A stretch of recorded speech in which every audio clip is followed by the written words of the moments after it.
The NFL scouting combine has come and gone.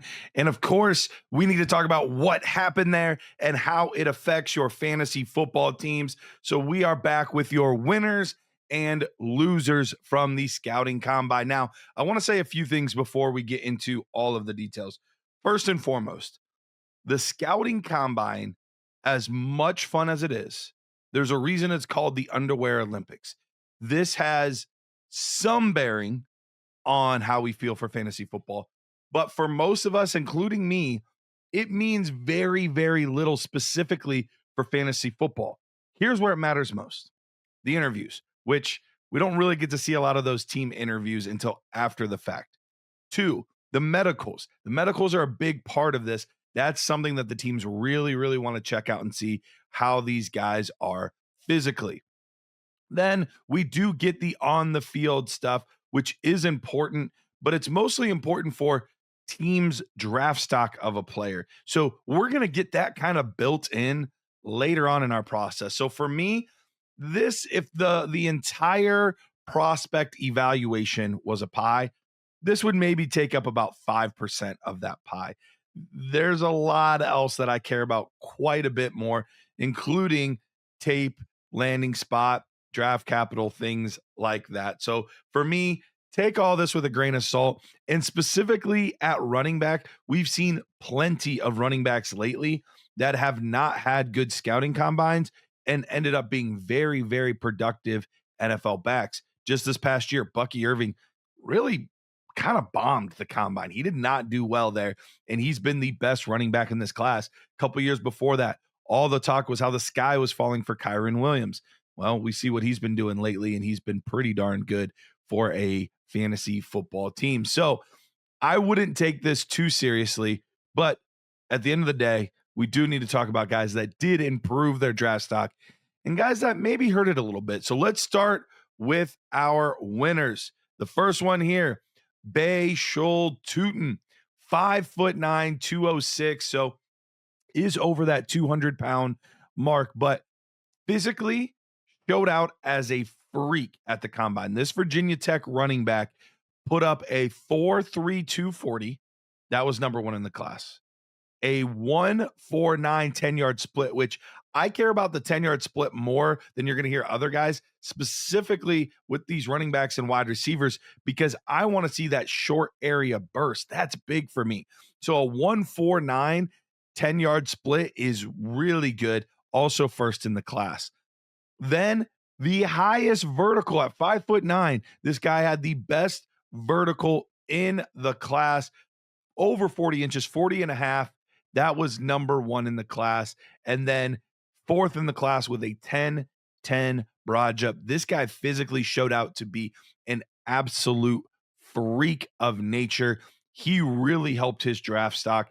He seems like he's probably a lock for a day two guy, where he was flirting between a day two and a day three before. I think this locked him in to day two. Next winner we have here, another running back, Quinshon Judkins, 6', 221. So he's a load. And if you watched his tape, that's not a surprise. He's a big dude.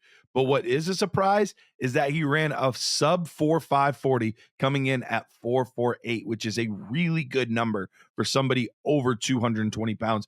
Because us in the 4.5s is totally fine for that size. But to be in the 4.4s, you're moving as a really big back. But the thing that really impressed me was the 1.51 10-yard split.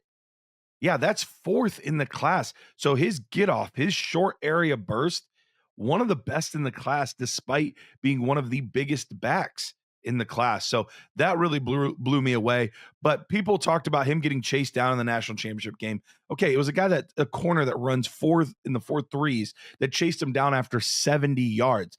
This guy has explosiveness, and it was proved in the 11-foot, that's right, 11-foot broad jump. That was number one in the class. 38.5-inch vert. That was fourth in the class. So overall, Quinshon Judkins really, really showed out. The Ohio State guys did their thing in all the drills, despite playing way longer into the season than everybody else did. They came out, did all the things, and looked good doing it. Let's take a look at a wide receiver. that boosted their draft stock a little bit. And it'd be hard to say that anybody boosted it more than Matthew Golden. Now, he did not do all the drills, which obviously would have helped, but he's got solid size at 5'11, 191. So solid weight, decent height. So you're looking at a pretty good prospect just from that aspect. We saw that he improved his draft stock over the course of the college football playoffs, but then he had the fastest 40-yard time and the fastest 10-yard split at a 4.29 and a 1.49. So he's absolutely moving out there. Now, he wasn't bordering on, one of the all-time scores or anything like that, but really, really good 40 time, really good athlete. And I think he improved his stock quite a bit. Rumblings, and these are only rumblings, but rumblings that he could even be the first receiver off the board if we're not including Travis Hunter as a receiver. He could be the first one off the board. That's right. Over Emeka Buka, over Tet McMillan, over Luther Burden. There's a rumor that he could be the first guy. So I think wide receiver is more up in the air for the draft than ever.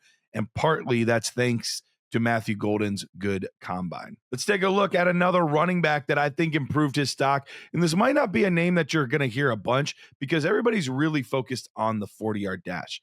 But Cam Skattebo came in at 5'9.5", 219 pounds, so just under 220. So another physical specimen at the running back position. But here's what really surprised me. He did not run the 40. That part didn't surprise me. This is not going to be a player that's going to put up a monster 40-yard dash time. He's not. But what he is going to do is surprise everyone with how athletic he actually is. He actually tied for second in the vertical jump. That shows his explosiveness. And that's a big thing for running back, is seeing that explosiveness. 39.5 in the vert. Very, very good number. Extremely good number for Skattebo. So I think that was the biggest question for teams, because they saw that he had the receiving ability, the physicality, the ability to be able to read in between the tackles very well. But the bigger question was going to be, is he athlete enough? He is absolutely a good enough athlete. He showed that there. Also had a 10.3 broad jump, which was kind of just middle of the road at running back, but he's not a minus athlete. He's at the very least an average athlete. We'll see what the 40 comes in during his pro day, but with the borderline elite vertical in this class, that definitely helped boost his stock. Last winner we have here in the class, let's discuss Jalen Noel. This is a wide receiver out of Iowa State, 5'10", 194. Really got a lot of good buzz during the Senior Bowl stuff. A lot of good buzz during the Senior Bowl, and boy, did he show out here at the combine as well. Ran a sub 4.40, 4.39. Had the 1.51 10-yard split, which was very, very good. And then tied for first in the vert with 41.5 and was alone in first place with the 11.2 broad jump. Jalen Noel showed that he is a truly explosive athlete to go hand in hand with his great route running and his big time play ability. So the Iowa State wide receiver really made himself some money. And I think we could be seeing him as early as round 2 in the NFL draft. All right, we had to do it. It breaks my heart. I don't like being negative on players, but there are guys that I'm not going to call them losers necessarily, but they're guys that their stock just maybe took a little bit of a hit because of the NFL Combine. And the first one's going to seem a little bit weird, and I'll explain myself before I hear everybody in the comments saying, you called this guy a loser. He's not a loser. He's still going to be one of the better backs in the class, more than likely. But I have Kaleb Johnson down. Now, he weighed in well, 224, good number, 6'1", good number. And his 40-yard dash really wasn't bad. It was a 4.57. So if you're in the 4.5s at over 220, that's a good number. So you're like, Garrett, why is he in this section instead of the winner section?